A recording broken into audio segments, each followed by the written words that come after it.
Aided സ്കൂളുകളിലെ ഭിന്നശേഷി അധ്യാപക നിയമനത്തിൽ സർക്കാർ അനുകൂല നിലപാട് സ്വീകരിക്കുമ്പോഴും മാനേജ്മെന്റുകൾ റിപ്പോർട്ട് ചെയ്യാനുള്ളത് നിരവധി ഒഴിവുകൾ.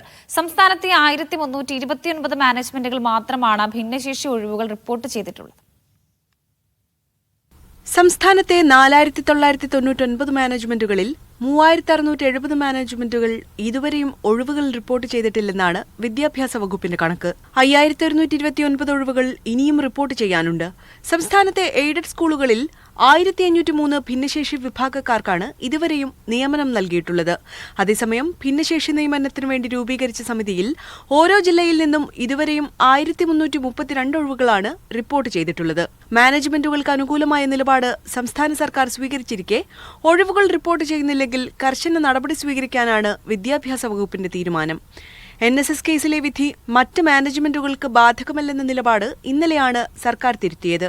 ഇക്കാര്യം സുപ്രീം കോടതിയെ അറിയിക്കാൻ മുഖ്യമന്ത്രി വിളിച്ച ഉന്നതതല യോഗത്തിൽ തീരുമാനമായിരുന്നു. മീഡിയ 1 തിരുവനന്തപുരം.